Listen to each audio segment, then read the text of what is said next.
So what made you bring this idea to Comic-Con, and what was the first one that you did it at?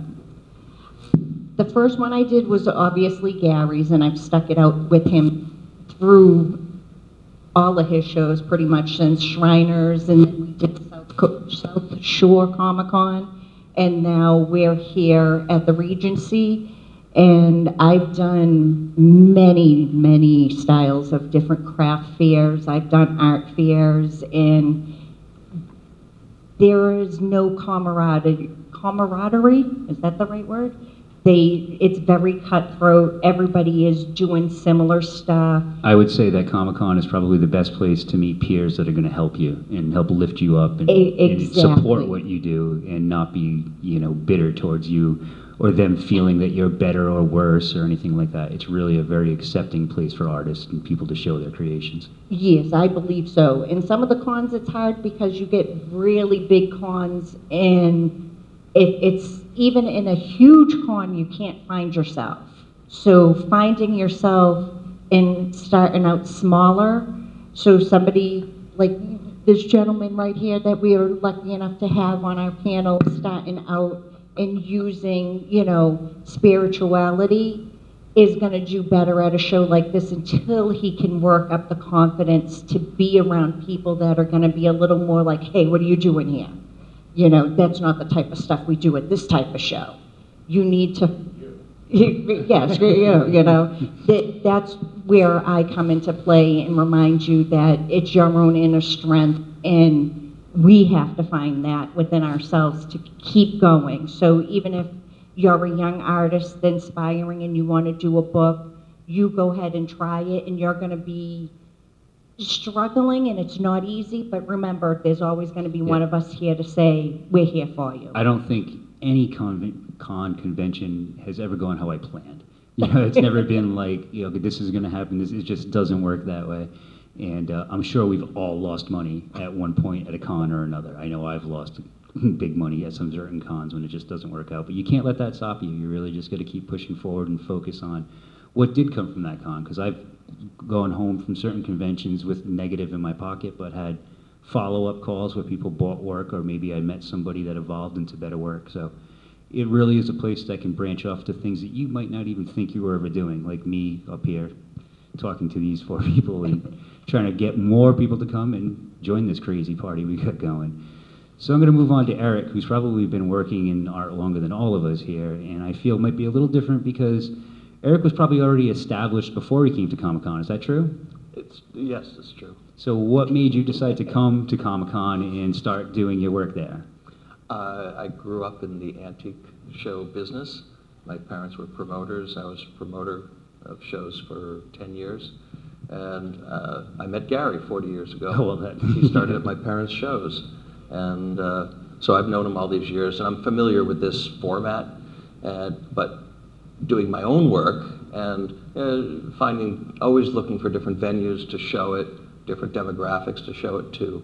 So, having been a professional artist for... Not to mention that he also was on PBS recently, just in case anybody missed it. Forgot about that. You forgot about that. Well, the thing is, you just do everything that comes your way. Yeah, things just and you, exactly you know, do as and much then as you you're on to the possibly next can. thing, and you don't. You're just always looking. Yeah, to, I'd have to say keep Eric's, moving forward. Eric's probably one of the first artists that I saw when I came to Comic-Con, and I was a little taken back. I was like, this work is amazing. Like I have to show my work now, and it was a little nerve-wracking to put it out there. But when I first went to talk to Eric, he was everyone nothing brings, more. You bring so much excellence to your work. I'm so impressed. I've been impressed with your work since the moment I saw it. That's great. But it's also the combination of your, of how it lives so well in this environment. Yeah. That it's portable, reproducible, but you're also and saleable. Very saleable. It's a great. Your model is really perfect, but it's also very much you, and you enjoy doing it, so it's not tedious. So it's a great combination. I mean, that's the kind of thing that really works well. I mean, I'm kind of an odd fit here. Yeah, I don't think so. I mean, I am and I'm not. I mean, on the other hand, you're all my tribe, Yeah. And it's very comfortable. I mean, I wouldn't come here if I didn't have fun and if it wasn't comfortable. So I think for folks that are, I think that's the purpose of this panel, is to encourage folks to set up at shows. So and to relate our experiences about that and give advice. So I think if you come here, the base level is you're going to come here and find a receptive and supportive management. You're going to find friendly, generous colleagues and friends. And, so right off the bat, it's a win no matter what, because you're going to be comfortable, you're going to have a good time. And then as far as the business part, you're going to learn to craft that over time. You look at booths that are successful, and you say, some people just have a knack for this. Even with me, getting a banner is like a major effort for me. Dealing with the graphics and all of that. But it's you figure out what are the booths that are successful. What is their angle, and why does it work? Things that are reproducible, but maintain a high quality. Things that you feel comfortable having your name on, and you figure out something that's consistent with your personality type, the way you like to interact. And we get to work with wonderful people, because I get to make the crafts with the kids and do a mask and say, now go look at Eric's mask. Or I can start a show and say, Joe, hey, guess what? I started a show. You have awesome work. Can I have that? Or working with Brian, who says, hey, Kim, I need a puppet. Can you make me a puppet? And within a few days, I have a puppet ready. Like I said, he's new to me. This is a new gentleman that I'll hopefully be working with more in the future, and I will come up with a craft for what he does. And I like to incorporate it that way, and then we all come together as a team, that when I send these kids there, they're seeing extraordinary work, how they can take knowing just a very little and bring it to your level, or bring it to your level, and know there's a place in the world for them. And one of your pieces recently that you just did, the horrific gentleman. Now, he's made out of total paper mache. Yeah.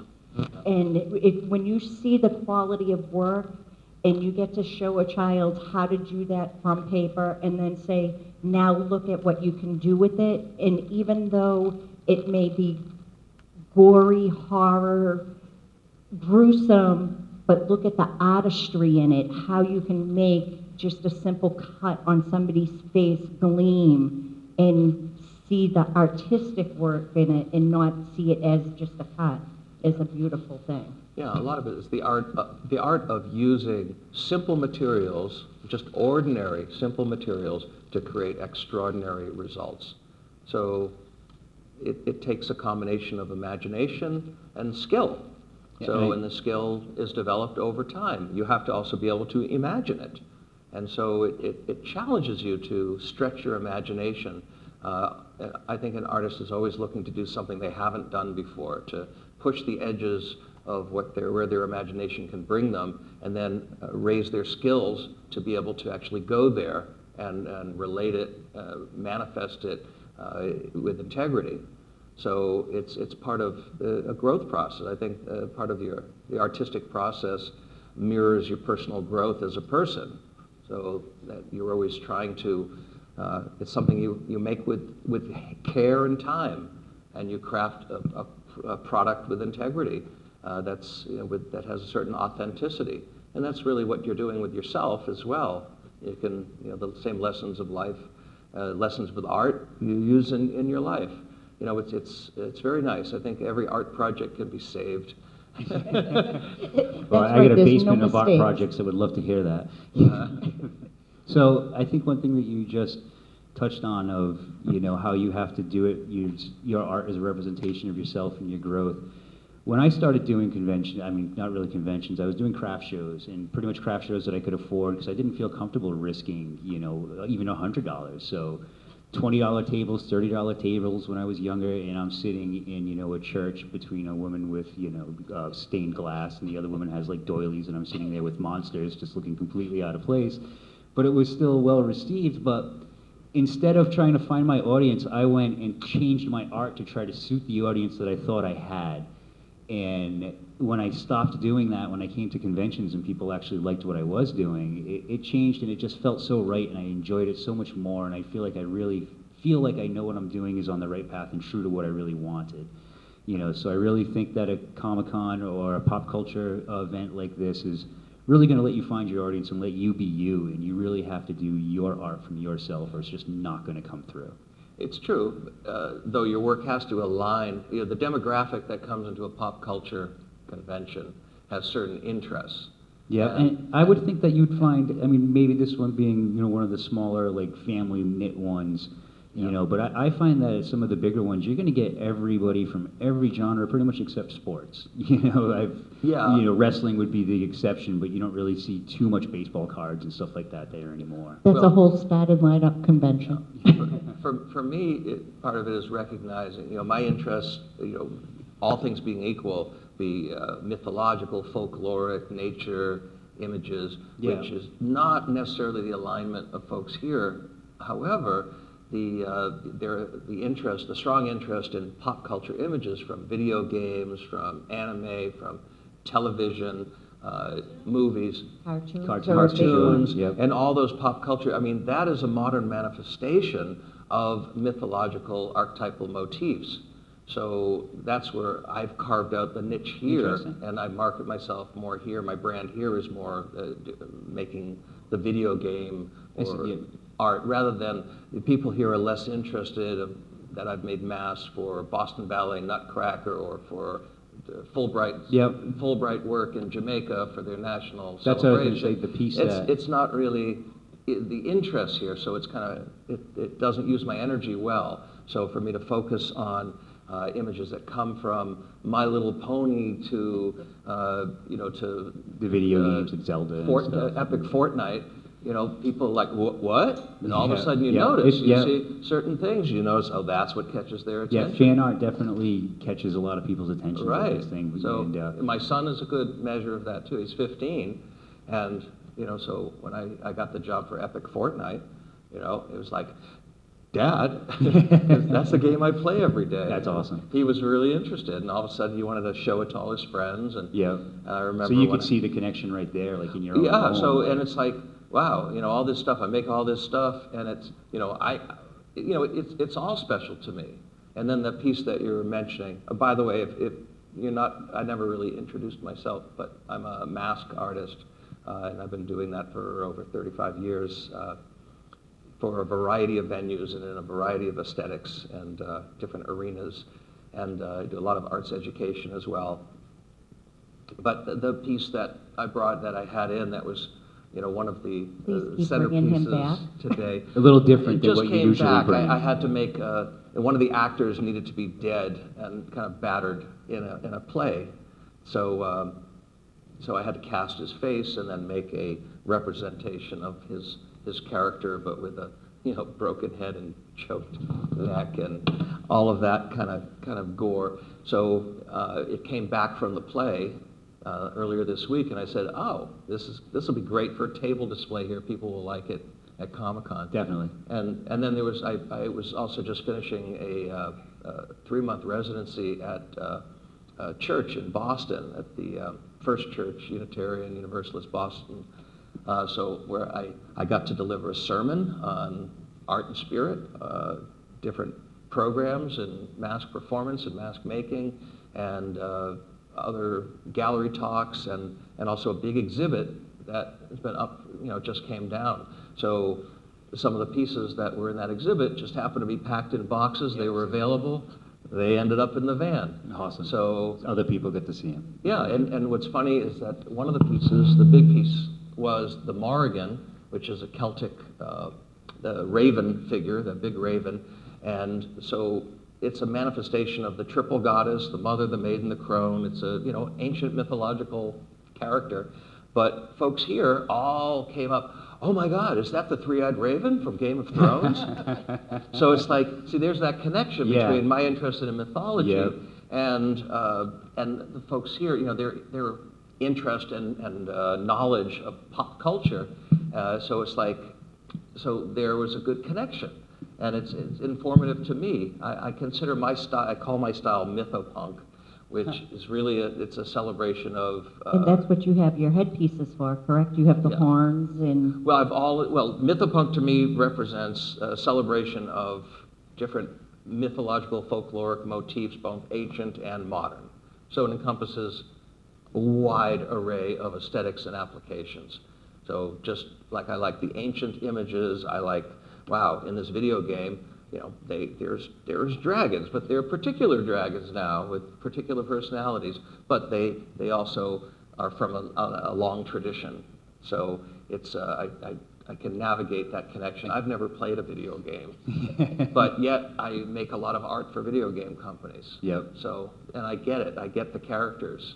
And I believe that's one of the big part of the pop culture that I keep finding fascinating, and one of our audience members touched upon it, even with the cartoons, the voiceover actors, how many people come in for video game voice people, cartoon voice people, where you think they're aware of who this person is for what they do just from speaking is new to me. Yeah, and that's another thing that we didn't even touch on. I mean, we're focusing on indie creators and artists here, but you're sharing a room with some of your people that I was, you know, completely inspired by growing up. Like, I never thought I'd even be in the room with one of these people, and now here I am with maybe 5 or 6 different people that have inspired me throughout my whole life. And you can see that they're there working, doing their thing as well, and it just really helps you stay on your path.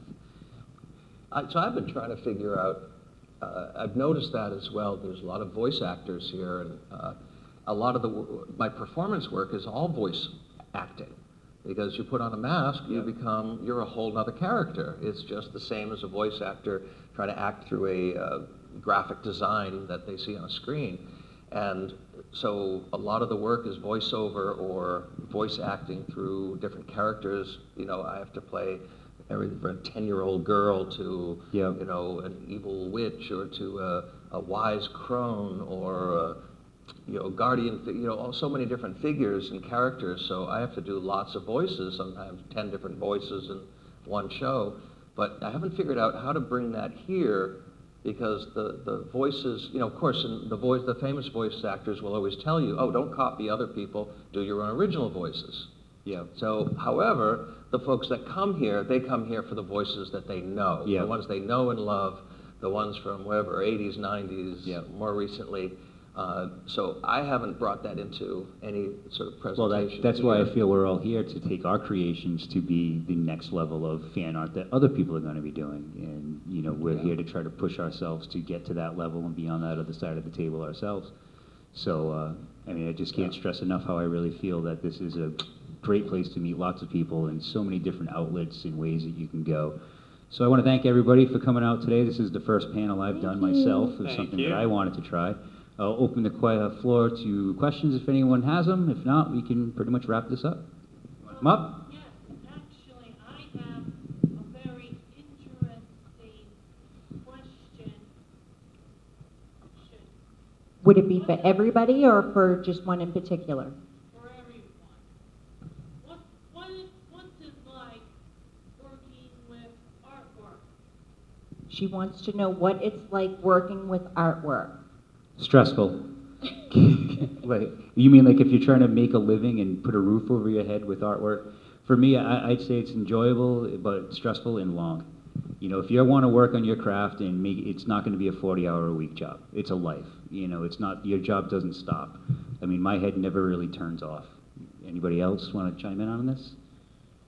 Well, it's very difficult. That's part of I call it the hustle. We all hustle. Even the actors and actresses that we see come through, you know, you see an actor and go, oh, they must be famous. No, they're hustling to get to their next job, because once that film or whatever is over, there's still They're needs to looking be for work. work again, yeah. You know, Not we everybody sold- gets a 10-year Walking Dead show or something like that. Right, Yeah. we sold a book, but okay, now what? You know, that stopped making money.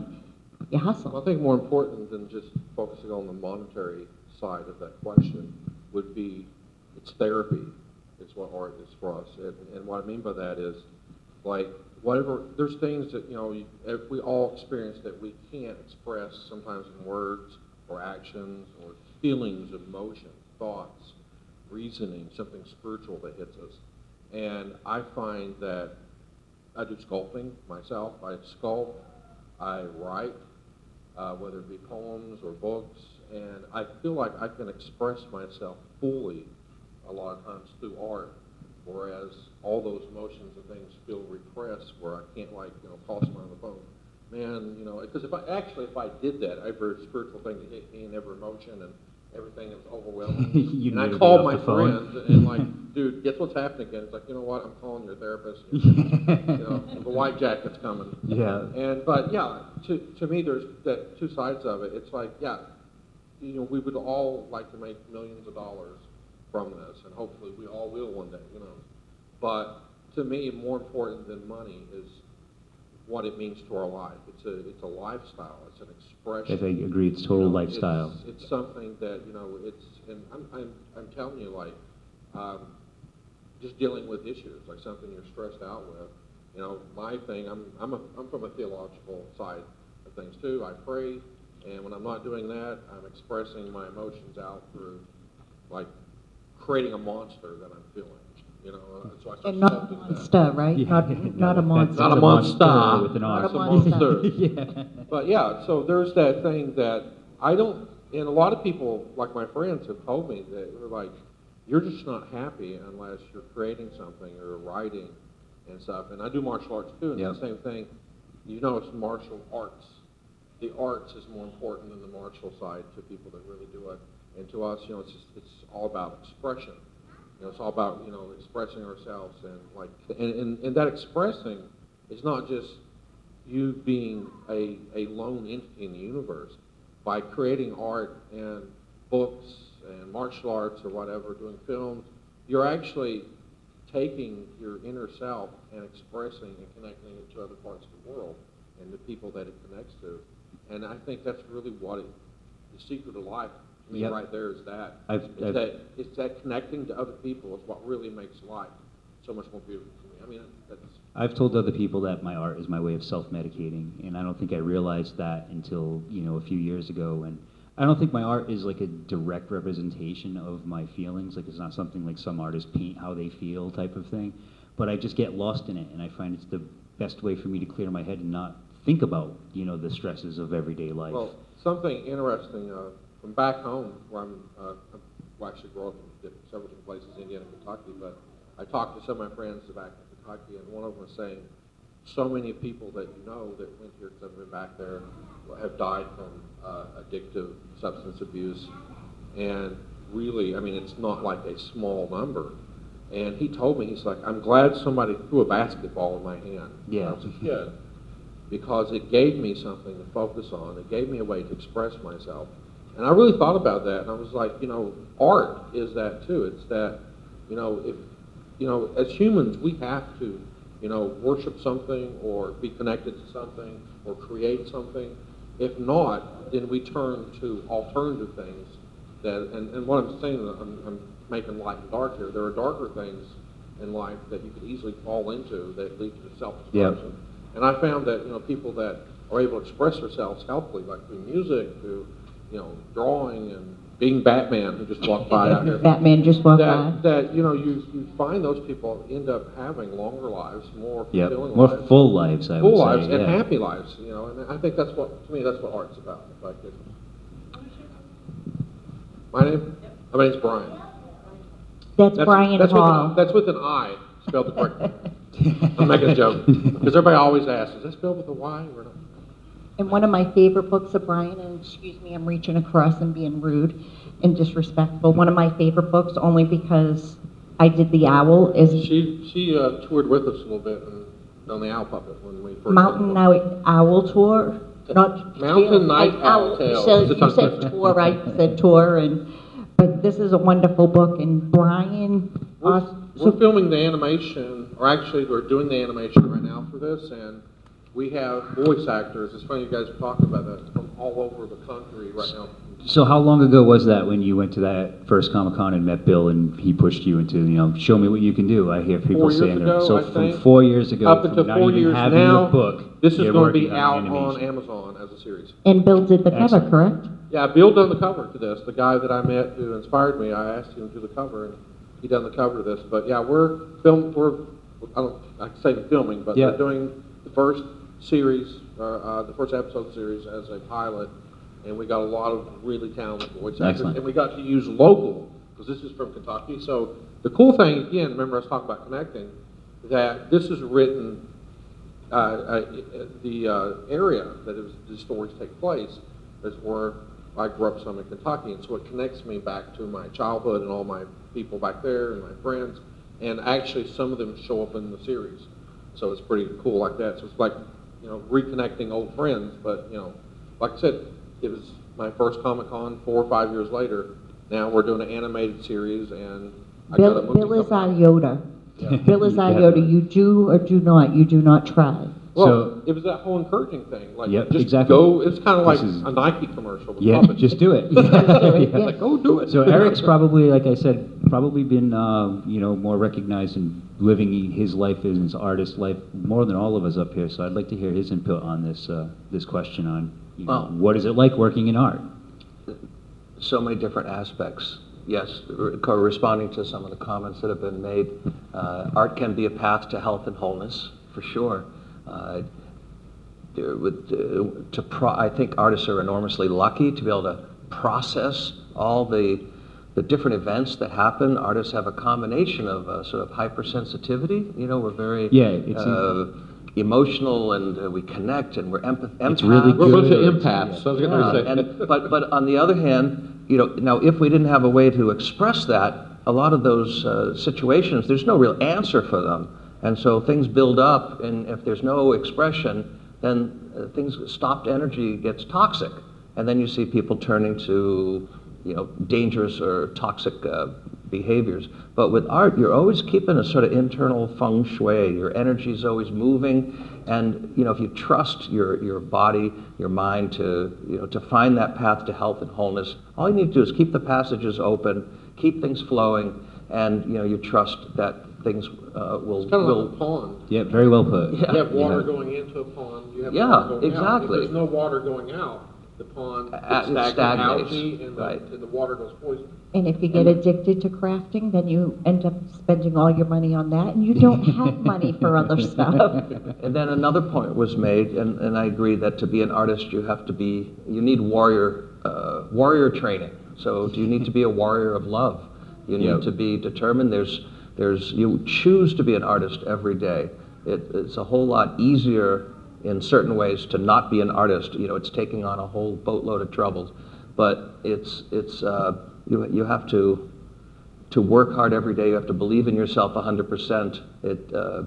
It helps to have people believe in you, but you have to believe in yourself, number No, one. without a because, doubt. That's the number one thing you have to get over. You're always worried about having your mother like it, or your this one like it, or that one. You're never gonna make it. You're never gonna find any satisfaction, because you're always doing it for somebody else, and you have to have your own internal standard of what is authentic and what has integrity.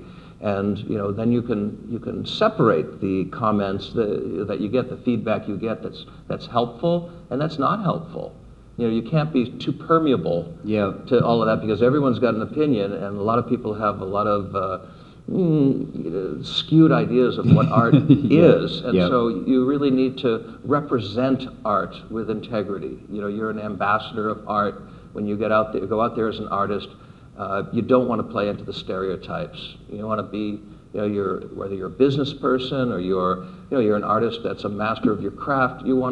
That's who you need to be out there. You're a role model. You're not a child. You're not, you may be childlike, but you're not childish. Yeah. And I think Do you know, artists have a I- lot to teach.